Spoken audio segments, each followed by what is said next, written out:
Good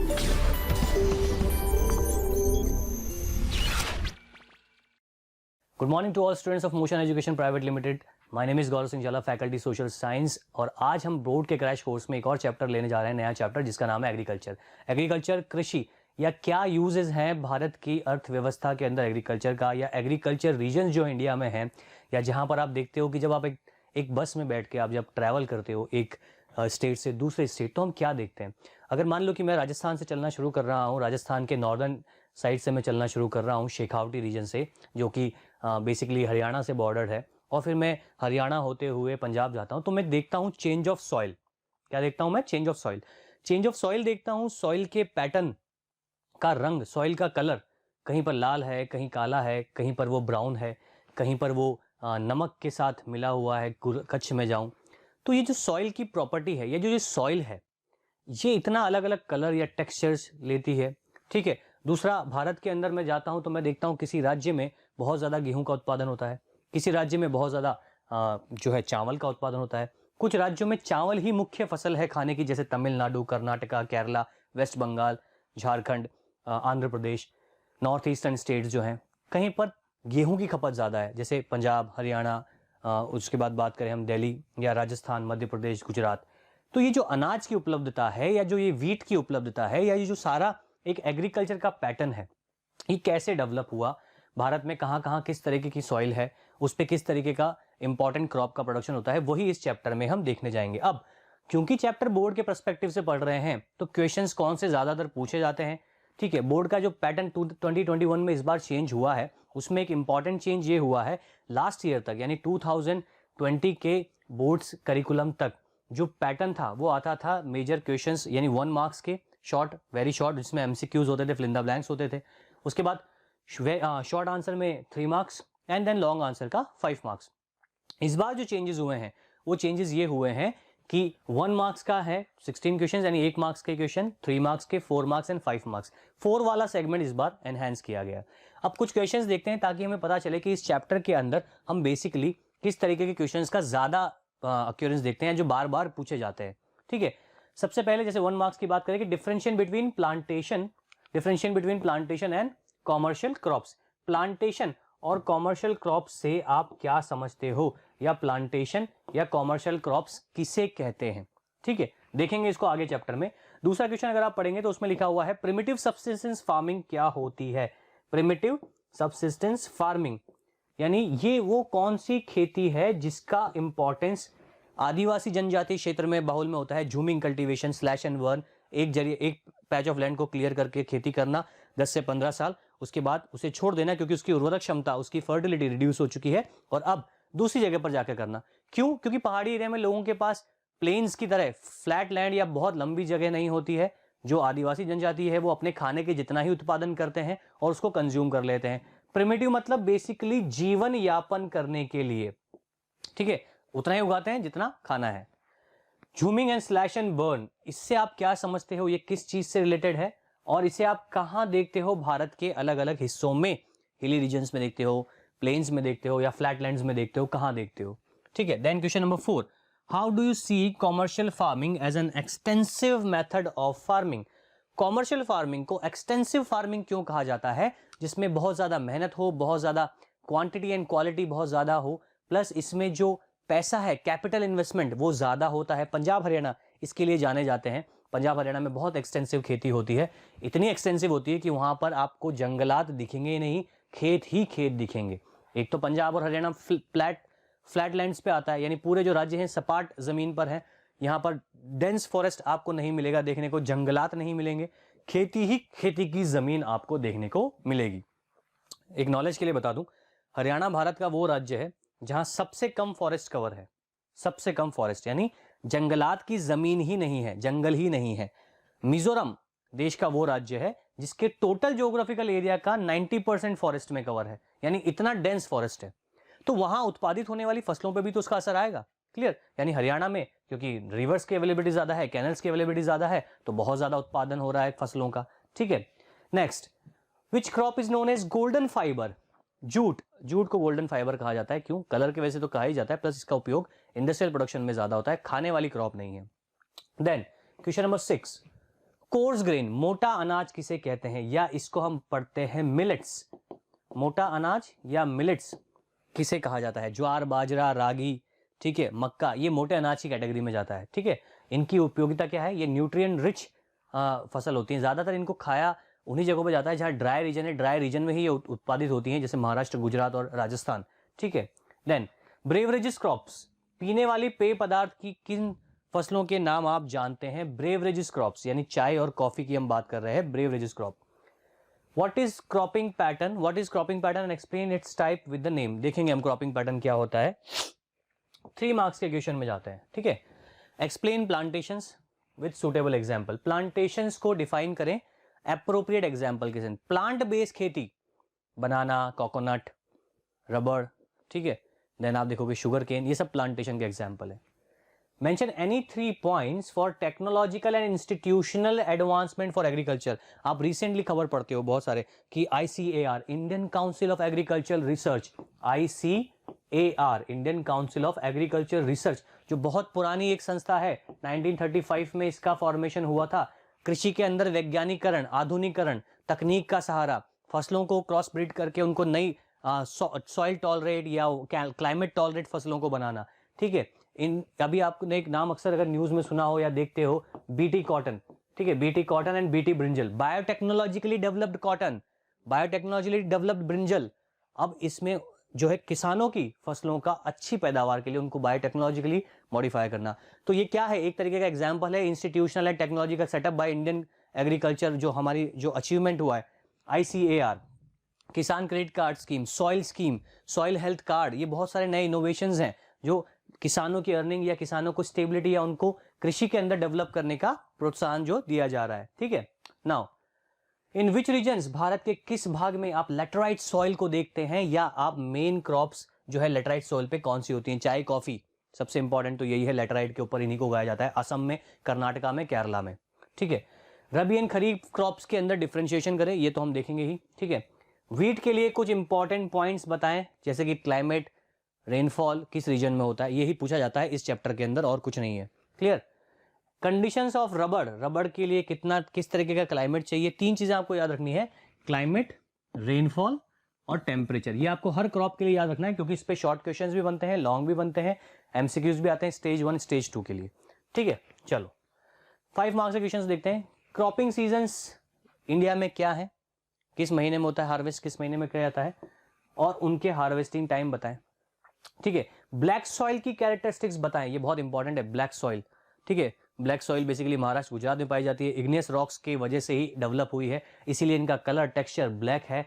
black soil cotton के लिए appropriate होती है, महाराष्ट्र, गुजरात, मध्य प्रदेश का ईस्टर्न पोर्शन और छत्तीसगढ़ तक ये फैली हुई है। ब्लैक सॉइल को मॉइस्ट फ्री डेज चाहिए, 210 मॉइस्ट फ्रीज, यानी एक लगभग 5 से 6 महीने का टाइम जो है। बारिश बहुत ज्यादा नहीं चाहिए होती है, लेकिन जो जितनी भी बारिश होती है ब्लैक सॉइल पे, जो सॉइल जो है वो मॉइस्चर होल्ड करती है, और क्रैक्स, दरारें पड़ती है जैसे टेम्परेचर हाई होता है, फटी हुई जमीन आपको देखने को मिलती है।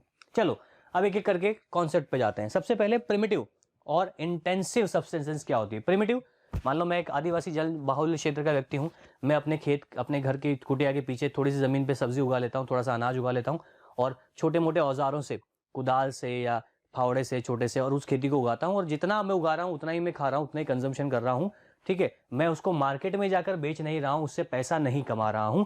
ये होती है प्रिमिटिव, बहुत ही आसान भाषा में प्रिमिटिव सब्सिस्टेंस फार्मिंग, जो आप यहां पर देख लोगे, जो आपको यहां पर पढ़ने को मिलेगी। ठीक है, यानी फॉर सेल्फ कंजम्पशन। सिंपल सा एग्जांपल क्या है, बेसिकली फॉर सेल्फ कंजम्पशन, इसका कोई मार्केटाइजेशन नहीं किया गया है, खेती करके इसको बाहर मार्केट में ले जाकर नहीं बेचा जा रहा है। इसका जस्ट अपोजिट क्या है, इंटेंसिव सब्सिस्टेंस फार्मिंग। इसमें क्या होती है, बड़े बड़े खेत होते हैं।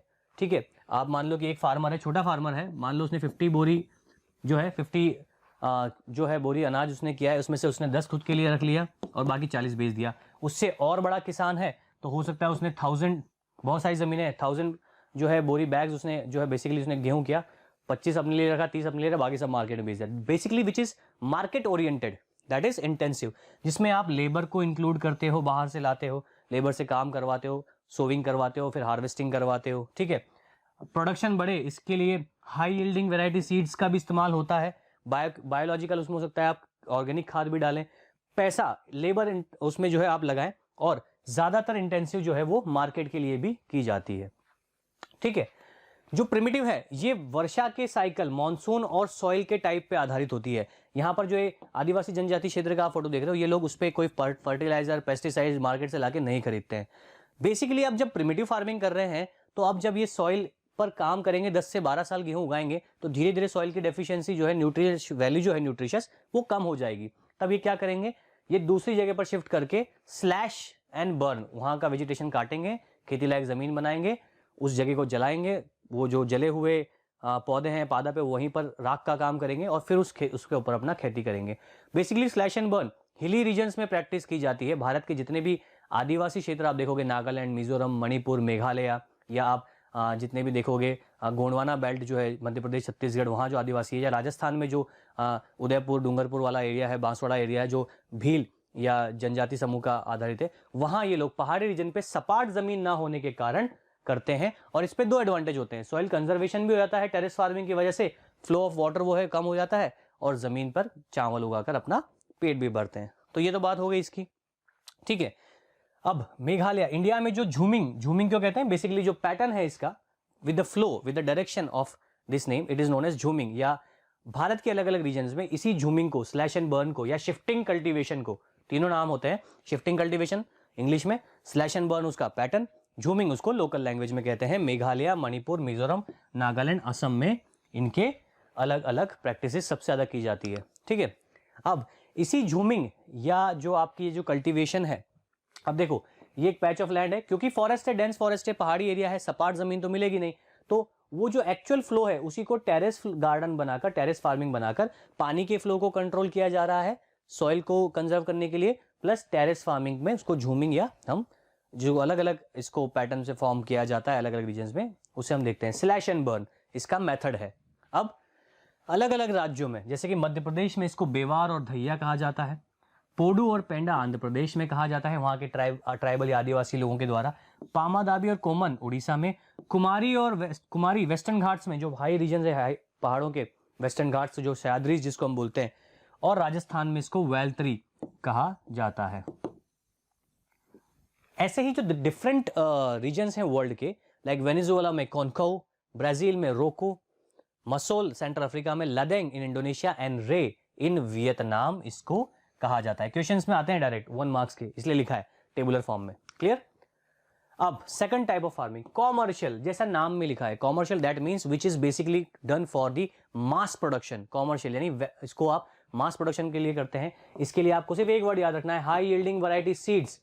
ठीक है, pesticides, fertilizers, tractors, threshing machine, जो बड़ी बड़ी थ्रेशिंग मशीन्स आपने देखी होंगी गेहूं काटने के लिए आती हैं, जब फसल कटने वाली होती है तो बड़ी बड़ी जो सिख कम्युनिटी वो लेके आती है और खेतों में काटती है।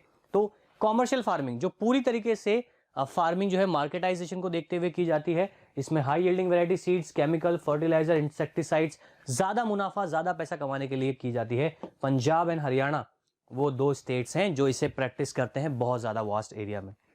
क्लियर। प्लांटेशन, जैसा मैंने बताया था, प्लांटेशन यानी एक प्लांट, एक छोटा पौधा पूरी जमीन पे लगाया जाता है, उसमें फल आते हैं या उसकी कोई मार्केट वैल्यू होती है। लेबर इंटेंसिव होती है, कैपिटल इंटेंसिव यानी महंगी खेती होती है, ये कैपिटल इंटेंसिव होती है। जैसे बनाना का प्लांटेशन आप देख रहे हो, बनाना के साथ इसमें बनाना है, शुगर केन है, टी है, कॉफी है, कोकोनट है, एक प्लांट बेसिकली लगता है, पौधा लगता है, उसी को लगाया जाता है। क्रॉप अनाज या फसल नहीं होती है। क्लियर। चलो अब इंडियन क्रॉपिंग पैटर्न क्या है, बहुत आसान सी बात है कि ये जो इंडियन क्रॉपिंग पैटर्न है ना, यही हमारे देश के साथ बांग्लादेश और पाकिस्तान में भी है। यानी जो वर्ड है खरीफ रबी जायद, ये खरीफ रबी जायद इंडियन सब कॉन्टिनेंट के अंदर ही यूज किए जाते हैं, भारतीय उपमहाद्वीप की ही ये प्रॉपर्टी है। अगर यहाँ देखोगे भारत की जो मुख्य फसलें हैं, मेजर क्रॉप्स जो हैं, उनको अलग अलग सीजन्स में लगाया जाता है, रबी, खरीफ एंड जायद। ठीक है, अब इसके अंदर आपको ध्यान क्या रखना है, रबी, खरीफ एंड जायद में आप एक को याद रख लो, आप आगे सीक्वेंस बना लो, कभी भी कंफ्यूजन नहीं होगा। फॉर एग्जाम्पल खरीफ, तो ये जो खरीफ की जो फसल है, ये खरीफ की फसल मानसून के आने पर लगाई जाती है, ऑनसेट ऑफ मॉनसून। ठीक है, मॉनसून के ऑनसेट पे लगाई जाती है। With the onset of south west monsoon, जैसे जो बढ़ता है सीड सोइंग करना हर राज्य में शुरू हो जाता है। अब कई बार कंफ्यूजन होता है कि सर ये अलग अलग क्यों लिखते हैं, मई/जून में लगाया, कहीं सितंबर/अक्टूबर में कराया। तो आपको पता है जो एडवांसिंग है जो बेसिकली एडवांसिंग है साउथ वेस्ट मानसून की, वो एडवांसिंग कैसे होती है? बेसिकली आप क्या देखोगे कि जो हमारा भारत का जो कोस्ट है, पहले केरला आया, फिर कर्नाटका, फिर महाराष्ट्र, फिर गुजरात, तो 1 से 1.5 हफ्ते का गैप होता है। Clear? It is basically 1 to 1.5 weeks, जिसमें वो अलग अलग पीरियड होता है। तो सोविंग तो सेम क्रॉप की हो रही है, लेकिन अलग अलग स्टेट्स में उसका टाइम अलग अलग चला जाता है। अब जैसे अगर आप यहाँ देखोगे तो अलग अलग पैटर्न्स में आपको देखने को मिलेगा कि जो पैटर्न है, कुछ फूड क्रॉप्स हैं, कुछ नॉन फूड क्रॉप्स हैं जिनका कमर्शियल यूज है। Horticulture, fruits and vegetables, non food crops रबड़, और fibre crops cotton and jute, उसी को हम यहाँ देखेंगे। तो खरीफ को ऑनसेट, जैसे ही बारिश होने वाली है, मई जून में सीड्स की सोइंग कर दी जाती है और इसको काट लिया जाता है फसलों को सितंबर से अक्टूबर में। क्लियर? क्रॉप्स कौन सी मुख्य फसल है? पैडी या राइस सबसे इंपॉर्टेंट फसल है, राइस खरीफ में। ठीक है, देन मक्का, मेज, ज्वार, बाजरा, मूंग, तुअर, उड़द, कॉटन खरीफ की फसल, जूट खरीफ की फसल, ग्राउंडनट, मूंगफली, तो ये सब कब उगाए जाते हैं? बारिश के आने पर, जिसमें पानी की ज्यादा आवाज चाहिए। जिस फसल को, लॉजिक क्या है, जिस फसल को पानी ज्यादा चाहिए वो रबी में उगाई जाती है, क्योंकि मानसून के ऑनसेट पे इसको उगाया जाता है। ठीक है, अब देखो, तो फिर गेहूं भी तो उगना चाहिए बारिश के बाद, वो भी तो मुख्य फसल है। गेहूं के लिए आपको पता है सर्दियों की जो बारिश होती है, महावट, वेस्टर्न साइक्लोनिक डिस्टर्बेंस, वो इंपॉर्टेंट होता है। ठीक है, तो विंटर, जैसे ही खरीफ की फसल काटी गई, सर्दी आने लगती है, अक्टूबर दिसंबर में रबी, यानी कि रबी की फसल यानी कि गेहूं को उगा दिया जाता है, और अप्रैल मई में काट लिया जाता है, या मार्च लास्ट या अप्रैल फर्स्ट वीक से कटाई शुरू हो जाती है। सबसे इंपॉर्टेंट क्रॉप वीट, बाजरा, बार्ले, पीएस, ग्राम, चना, मस्टर्ड। ठीक है, और इसी समय असम, वेस्ट बंगाल, उड़ीसा में औस अमान एंड बोरो, AAB, एक और फसल होती है किसकी? चावल की। तो चावल की वो फसल जो रबी के सीजन में उगाई जाती है, वो कौन सी है? औस अमान एंड बोरो, औस अमान बोरो, AAB, असमान एंड बोरो। और ये असमान जो बोरो है, इसको कभी OS भी लिखते हैं, असमान बोरो। ये क्यों उगाया जाता है? क्योंकि चावल इस समय ऑनसेट जो होता है बारिश, वेस्ट जो ये जो रीजन्स आपको बताया, वेस्टर्न साइक्लोनिक डिस्टर्बेंस की वजह से अच्छी बारिश होती है इन रीजन्स में और पानी की अवेलेबिलिटी होती है, तो इस समय चावल भी उगा लिया जाता है। ठीक है, अब जब ये अप्रैल मई में काट लिया जाएगा, तो हॉट सीजन, गर्मियों के दिनों में, अप्रैल से जून, 3 महीनों में पानी वाले फल देखोगे आप, तरबूज, खरबूज, खीरा, ककड़ी, तो वो होता है जायद का फसल, जिसमें पानी वाले फ्रूट्स, वाटरमेलन, मस्क मेलन, कुकुम, ये उगाए जाते हैं। बहुत आसान है। अब जब सीजनल वेरिएशन देख लिया, तो अब मुख्य फसलें भी देख लेते हैं भारत की, कौन सी फसलें मुख्य फसलें हैं। मैप अगर आपको किसी भी चैप्टर में ज्योग्राफी में दिया गया है, तो आप उसके मैप को ध्यान से देखेंगे। ठीक है, अब देखो, नॉर्थ इंडिया और नॉर्थ वेस्टर्न इंडिया में तो गेहूं उगाया जा रहा है, यानी वीट इंपॉर्टेंटली उगाया जा रहा है। ठीक है, जो सदर्न इंडिया है और कोस्टल रीजन्स हैं, वहां पर राइस काफी ज्यादा उगाया जा रहा है। बेसिकली राइस की पैदावार गेहूं से ज्यादा ही है भारत में।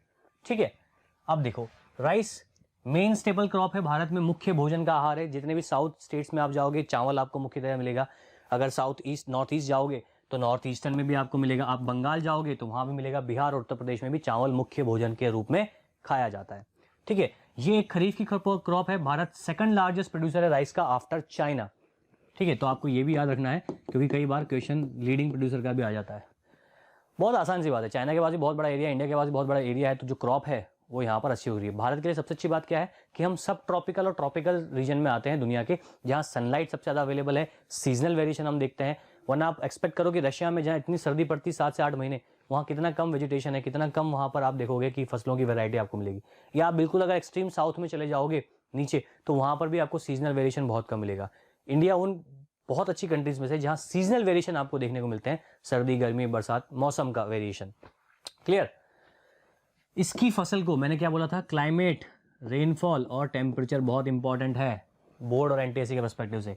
हाई ह्यूमिडिटी चाहिए, रेनफॉल 100 सेंटीमीटर से ज़्यादा चाहिए। गेहूं की फसल बहुत ज़्यादा पानी मांगती है, इसलिए ऑनसेट ऑफ द मानसून इसको लगाया जाता है। इसके खेत पानी में डूबे रहते हैं। With the help of irrigation, Punjab और हरियाणा में क्योंकि पानी की अवेलेबिलिटी ज़्यादा है, रिवर्स बहुत ज़्यादा है, कैनल्स की सहायता से फ्लैट लैंड्स पर, बंजर ज़मीन पर भी सक्सेसफुली गेहूं को उगाया जा रहा है, जिससे वहां पर एक नई समस्या उग रही है, वाटर लॉगिंग की। वाटर लॉगिंग क्या होती है? पानी सतह पर बना रहता है, धीरे धीरे फिल्ट्रेशन, इनफिल्ट्रेशन होना जो है बंद हो जाता है, ज़मीन पानी को सोखना कम कर देती है, क्योंकि इतने ज़्यादा पेस्टिसाइड्स, फर्टिलाइजर्स और उसके ऊपर यूरिया छिड़क देते हैं जो पानी के साथ सॉल्युबल होकर अंदर ज़मीन में जाना होता है, कि उसकी लेयर से चढ़ने लग जाती है पौधों की जड़ों पर और पानी अंदर जाना बंद हो जाता है। वाटर लॉगिंग समस्या, सलाइन और अल्कलाइन पीएच लेवल जो है सॉइल का है तो बढ़ने लगता है, बेस और जो एसिडिक प्रॉपर्टी है वो बढ़ने लगती है। ठीक है, देन अब बात करेंगे वीट की। सेकंड मोस्ट इंपॉर्टेंट क्रॉप है भारत की, नॉर्थ नॉर्थन वेस्टर्न इंडिया में पूरी उगाई जाती है। रेनफॉल गेहूं से कमी चाहिए, तो कभी अगर ये ऑप्शन भी आए ना कि गेहूं के लिए 100 से ज़्यादा सेंटीमीटर रेनफॉल चाहिए, तो गलत है वो। 50 टू 75 सेंटीमीटर यानी मॉडरेट रेनफॉल और ब्राइट सनशाइन चाहिए इसको बनने के लिए, और कूल टेम्परेचर, इसीलिए सर्दी में उगाया जाता है। गंगा और सतलुज प्लेन, ये देखो गंगा और सतलज प्लेन के बीच का जो एरिया है वहां बहुतायात में उगाया जाता है गेहूं। Clear? Now the major wheat producer states, Punjab, Haryana, Uttar Pradesh, जो भी नॉर्दर्न स्टेट्स है, बिहार, राजस्थान, ये मेजर वीट प्रोड्यूसिंग स्टेट्स हैं। क्लियर? अब बात करेंगे मोटे अनाज का, कोर्स ग्रेन। वो अनाज जो मोटा होता है, हाथ में लोगे तो आप उसका कण जो है वो बहुत मोटा होता है, और जितने भी आप ये नाम सुनोगे, ज्वार, बाजरा, रागी, ज्वार बाजरे की रोटी राजस्थान में बहुत खाई जाती है, बाजरा मोटा अनाज होता है। न्यूट्रिशन वैल्यू, आयरन कंटेंट बहुत ज्यादा होता है। मिलेट्स, इनको कोर्स ग्रेन, मोटा अनाज कहा जाता है। ऊपर जो आप फोटोग्राफ देख रहे हो ये बेसिकली किसका है? ज्वार का। देन ये रागी, रेड कलर की होती है रागी, हाई न्यूट्रिशन वैल्यू होती है। जहां पर माल न्यूट्रिशन की कमी होती है ना भारत में, जो गरीब है या वीकर सेक्शन सोसाइटी है उसमें माल न्यूट्रिशन, कुपोषण की जो कमी होती है, उसमें मिक्स अनाज का यूज करने को बोला जाता है, यानी ज्वार, रागी, बाजरा, आटा, गेहूं के साथ मिक्स करके खाओ, तो बहुत हाई न्यूट्रिशन वैल्यू का एक सोर्स होता है। ठीक है, it is high in nutrition value. Ragi is very high rich in iron and calcium and micro nutrients. Jowar जो है ये रेन फेड क्रॉप है, बारिश चाहिए होती है इसको अच्छी, and grown in moist area, जहां नमी हो, हवा में नमी हो, मॉइस्चर सूखा ना हो, ड्राई रीजन ना हो, वहां ये पकती है। ज्वार प्रोड्यूसिंग जो स्टेट्स है वो है महाराष्ट्र, कर्नाटका, आंध्र प्रदेश। सबसे ज्यादा महाराष्ट्र में ही ज्वार होता है। ठीक है, उसके बाद बाजरा, ये सैंडी सॉइल पे होता है। डिफरेंस याद रखना, बाजरा सैंडी सॉइल, यानी राजस्थान लीडिंग प्रोड्यूसर है बाजरे का। राजस्थान सबसे ज्यादा बाजरा राजस्थान में होता है, वो भी डेजर्ट वाले रीजन में, जैसलमेर, जोधपुर, बाड़मेर, बीकानेर में। क्लियर? तो बाजरा प्रोड्यूसिंग स्टेट्स में राजस्थान लीडिंग है, उत्तर प्रदेश, महाराष्ट्र और गुजरात में भी उगाया जाता है बाजरे के लिए, याद रखें। Ragi is a crop in dry region, ये शुष्क प्रदेशों में उगती है रागी, महाराष्ट्र में सबसे ज्यादा उगाई जाती है। Grows as well red, black and sandy loamy shallow black soil. ये कोर्स क्वेश्चन आता है, कोर्स ग्रेन का ध्यान रखना, कौन कौन सी कोर्स ग्रेन है, 1 मार्क में तो ये आता है, तो ज्वार, बाजरा, रागी। ठीक है, अब एक और दूसरी तरीके की फसल जो बेसिकली मोटा अनाज में नहीं आती है, लेकिन उसको हम मेज, मक्का, बहुत इंपॉर्टेंट क्रॉप है। ये फूड एंड फोडर दोनों तरह से होती है। अमेरिका में तो मक्का बेसिकली खिलाई ही जानवरों को जाती है, क्योंकि मेन स्टेपल क्रॉप है जानवरों की, क्योंकि सबसे ज्यादा पूरे वर्ल्ड में जो मेज का उत्पादन होता है सबसे ज्यादा वो अमेरिका में होता है, यूनाइटेड स्टेट्स ऑफ अमेरिका में होता है, और ये वहीं की मुख्य फसल है। ठीक है, ये एक खरीफ क्रॉप है। खरीफ मतलब इसका प्रोडक्शन बेसिकली कब किया जाता है? Onset of monsoon. Alluvial soil इसके लिए बहुत सबसे अप्रोप्रिएट होती है। और बिहार में ये एक रबी की फसल है। क्यों है बिहार में रबी की फसल? क्योंकि रबी का सीजन जब हमारे यहाँ चल रहा होता है सर्दी में, तो जो बारिश वहां पर बेसिकली मिलती है, तो वहां पर भी इसको उगाया जाता है बिहार के अंदर। एक क्वेश्चन आता है कि विच crop is in Bihar is a rabi crop, which is a kharif crop in northern India, तो बेसिकली वो मेज के लिए जाता है। ठीक है, खरीफ क्रॉप है, टेम्परेचर 21 से 27 डिग्री, एलुवियल सॉइल पे उगाई जाती है। ओल्ड एलुवियल सॉइल्स के लिए मोस्ट अप्रोप्रिएट मानी जाती है।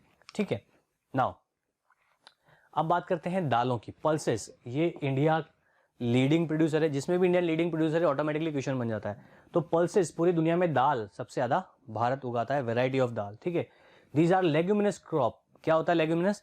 वो क्रॉप्स जो सॉइल की फर्टिलिटी को एनहांस करते हैं, नाइट्रोजन को फिक्स करते हैं, नाइट्रोजन की कमी को फिक्स करते हैं, वो लेग्यूमिनस क्रॉप कहलाते हैं। आपने सुना होगा मल्टीपल क्रॉपिंग या क्रॉप रोटेशन जो होता है, उसमें मल्टीपल क्रॉपिंग में क्या होता है कि जैसे सोयाबीन, गेहूं और दाल लगाया, तो उसका एक पैटर्न होता है जिससे कि जिस भी तरीके के न्यूट्रिएंट्स की कमी है सॉइल में, वो रिप्लिकेट हो जाए, वो रिप्लिश हो जाए वापस। ठीक है, तो नाइट्रोजन जो है फिक्स करती हैं पल्सेस। शॉर्ट क्वेश्चंस भी है। ठीक है, तुअर, मूंग, अरहर, मसूर, नीचे कलर देख के अपनी दाल को पहचानने की कोशिश करना जो तुम्हें पसंद हो, नहीं हो तो कोई बात नहीं। Major pulse producing states are India in Madhya Pradesh, Rajasthan, Maharashtra and Uttar Pradesh. अब अगर कोई क्वेश्चन में आपको बताया कि कौन से रीजन्स में लीडिंग प्रोड्यूसर है, तो ऐसा रैंडमली ही पूछा जाता है, लेकिन जहां लिखा हुआ है कि that particular state is leading producer in that particular crop, तो वो आपको याद रखना है। ठीक है, नाउ शुगर केन, जो एक प्लांटेशन की क्रॉप है बेसिकली, ये एक ट्रॉपिकल और सब ट्रॉपिकल क्रॉप है। क्या होता है ट्रॉपिकल और सब ट्रॉपिकल? ट्रॉपिक्स के अंदर जो मिलता है। बेसिकली शुगर केन का लीडिंग प्रोड्यूसर इंडिया में उत्तर प्रदेश है, सबसे ज़्यादा गन्ना उत्तर प्रदेश में होता है। ये हॉट एंड ह्यूमिड टेम्परेचर में डेवलप होता है। अब देखो हॉट एंड ह्यूमिड के साथ जो मैच है टाइगर, वो देखो, हॉट एंड ह्यूमिड मतलब गर्मी और ऊष्मा, ह्यूमिड मतलब जहाँ आपको ज़्यादा गर्मी ना लगे लेकिन पसीना चल रहा हो, तेज धूप ना हो, ठीक है। रेनफॉल 75 सेंटीमीटर टू 100 सेंटीमीटर, यानी moderate to good rainfall. Largest producer है आफ्टर ब्राजील, और दुनिया में जो सबसे ज़्यादा गन्ना उत्पादन करता है एक देश, वो है क्यूबा। अब बोलोगे सर अभी तो आप ब्राज़ील बोल रहे हो, क्यूबा छोटा सा देश है लेकिन उसके यहाँ जो सबसे मेन इंपॉर्टेंट क्रॉप होती है वो गन्ना ही है। यानी वर्ल्ड में सबसे ज़्यादा आपसे पूछा जाए प्रोडक्शन जो है किस कंट्री में है, चीनी का कटोरा, क्यूबा। लेकिन इन terms of quantity capacity Brazil में सबसे ज़्यादा, देन ब्राज़ील इंडिया में, क्योंकि दोनों के पास एरिया बहुत बड़ा है। It is the main source of sugar, गुड़, जैगरीन, खंडसारी। खंडसारी मतलब कच्ची शक्कर, ब्राउन शक्कर जिसको बोलते हैं, गुड़, शुगर और मोलासिस। तो ये बेसिकली मोलासिस का यूज़ होता है जो आप बायो जो डीजल होता है उसके अंदर इसका इस्तेमाल होता है, जो गन्ने का जूस निकालने के बाद जो उसका सूखा पुरादा बचता है उसका। तो इंपॉर्टेंट है sugar cane. Now oil seeds, तिल का तेल, सरसों का तेल, तिल्ली का तेल, आपने अक्सर सुना होगा, इन सबको हम यूज़ करते हैं। सोयाबीन का तेल, मूंगफली का तेल, हमारे घर में जो खाना बनता है उसको हम ऑयल में बनाते हैं। तो वो जो ऑयल है वो ऑयल सीड से निकलता है। तो भारत जो है मुख्य कौन सी ऑयल सीड फसलें उगाता है?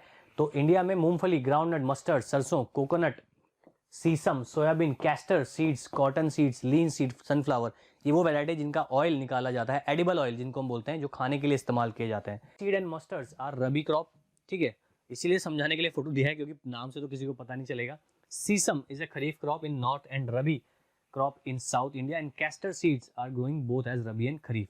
चलो, भारत सेकंड लार्जेस्ट प्रोड्यूसर है ऑयल सीड में। अब समझाते हैं सीसम, ये देखो, ठीक है। तो अगर सीसम की बात करें तो सीसम बेसिकली एक तरीके के, ये जितने भी फूल हैं, फूल से निकलने वाले जो बीज हैं उन्हें को हम ऑयल सीड्स कहते हैं। मूंगफली तो आपको पता है डायरेक्ट ज़मीन के अंदर ही अनरूट होती है। रैपसीड, ठीक है, रैपसीड जो है ये सिमिलर होता है, काले दाने जो होते हैं, आपने घर में आप एक देखते हो, राई भी होती है आपके घर में, राई, ठीक है, तो राई का भी जो है तेल यूज़ किया जाता है। लाइन सीड, ये सरसों के जैसा ही वॉयलेट फ्लावर होता है जिसके अंदर बीज इसी में से निकलते हैं फ्लावर में, इसको लीन सीड बोलते हैं। कैस्टर ऑयल, इसका इस्तेमाल मेडिसिन वैल्यू में होता है, इसका इस्तेमाल जो है आयुर्वेद में बहुत होता है। कैस्टर ऑयल पौधा होता है कैस्टर का, तो ये अलग अलग है। तो सरसों या मस्टर्ड बेसिकली जो लीन सीड है या रैप सीड है, ये ऑयल सीड्स की कैटेगरी में जाता है। टी प्लांटेशन जो है, प्लांटेशन के अंदर सबसे इंपॉर्टेंट जो कॉमर्शियल भारत जिससे पैसा कमाता है, इंडिया में सेकंड लार्जेस्ट प्रोड्यूसर है चाय का, फर्स्ट प्रोड्यूसर है चाइना, ठीक है। ये जो है ब्रेवरेज क्रॉप्स होती हैं, T and coffee, India is the second largest producer. Tropical and सब ट्रॉपिकल क्लाइमेट्स में ही ये सबसे ज़्यादा डेवलप होती हैं। मॉइस्ट फ्री क्लाइमेट चाहिए, है ना, मॉइस्ट फ्री मतलब कि जो ठंडा तो कूल क्लाइमेट तो चाहिए लेकिन मॉइस्ट फ्री यानी नमी वाला नहीं होना चाहिए। फर्टाइल ड्रेन सॉइल पर ये बनाई जाती है जहाँ पर ह्यूमस कंटेंट, माइक्रो ऑर्गेनिज्म का कंटेंट ज़्यादा हो, ठीक है। T is a labour centric industry, labour centric मतलब इसमें लोगों को लगाना पड़ता है। छोटे छोटे पत्ते जो है महिलाएं चुनती हैं, आपने फोटोग्राफ्स देखे हों अगर, या टीवी में एड्स देखे हों, एक एक पत्ती को चुनना, तो ये लेबर इंटेंसिव है, यानी पैसा इसमें बहुत ज़्यादा लगता है, कैपिटल इंटेंसिव भी है, ठीक है। असम, दार्जिलिंग हिल्स, जलपाईगुड़ी, वेस्ट बंगाल में सबसे ज़्यादा चाय होती है, और तमिलनाडु और केरला में मन्नार की, जो ये फोटो आप देख रहे हो ये मन्नार का है, ठीक है। कश्मीर में तो कन्याकुमारी वाला जो सॉन्ग आता है उसमें आपने देखा होगा, बहुत सारी मूवीज़ में भी इसको आपने देखा होगा। मन्नार एक हिल स्टेशन भी है, तो चाय की खेती मन्नार में होती है। टी के अंदर बीन्स होते हैं, कॉफ़ी बीन्स, इनको तोड़ा जाता है, प्लग किया जाता है, सुखाया जाता है, उसके अंदर से कॉफ़ी का बीज, कॉफ़ी बीन निकाला जाता है। तो इसका मतलब ये नहीं कि घर में कॉफ़ी का बीज गमले में उगा दोगे तो उग जाएगा। रीजन स्पेसिफिक, ठीक है, बाबा बुदान हिल्स वो रीजन है जहाँ सबसे पहले कॉफ़ी का प्रोडक्शन स्टार्ट हुआ था इंडिया में, कर्नाटका के अंदर, और उसके अलावा आप कर्नाटका, केरला और तमिलनाडु में ही कॉफ़ी उगाई जाती है। अराकू कॉफ़ी हो गई, या मालाबार शिवेट कॉफ़ी हो गई, या ब्राउन कॉफ़ी हो गई, अरेबिका कॉफ़ी हो गई। कॉफ़ी प्रोड्यूसिंग स्टेट्स में साउथ के तीनों स्टेट्स लीडिंग है, इसके अलावा कॉफ़ी का प्रोडक्शन और कहीं नहीं होता है, ठीक है। तो ये थी हमारी ब्रेवरेजेस क्रॉप। अब बात करेंगे उस क्रॉप का जिसका यूज़ है नॉन फूड में, कॉटन, कपड़ा, टेक्सटाइल, कपड़ा बनाने के लिए। कॉटन एक इंडिजिनस इंडियन फसल है, भारत की ही फसल है, भारत में ही आइडेंटिफाई की गई है। कॉटन, कपास की खेती, ठीक है, जैसे फ्लावर आप देख रहे हो, कॉटन हो गई, नेचुरल कॉटन है, फ्लावर से निकल कर बाहर आई है, कपास की खेती जिसको हम बोलते हैं, ठीक है। तो इंडिया की ओरिजिनल क्रॉप है, भारत सेकंड लार्जेस्ट प्रोड्यूसर है, इसमें भी चाइना के बाद।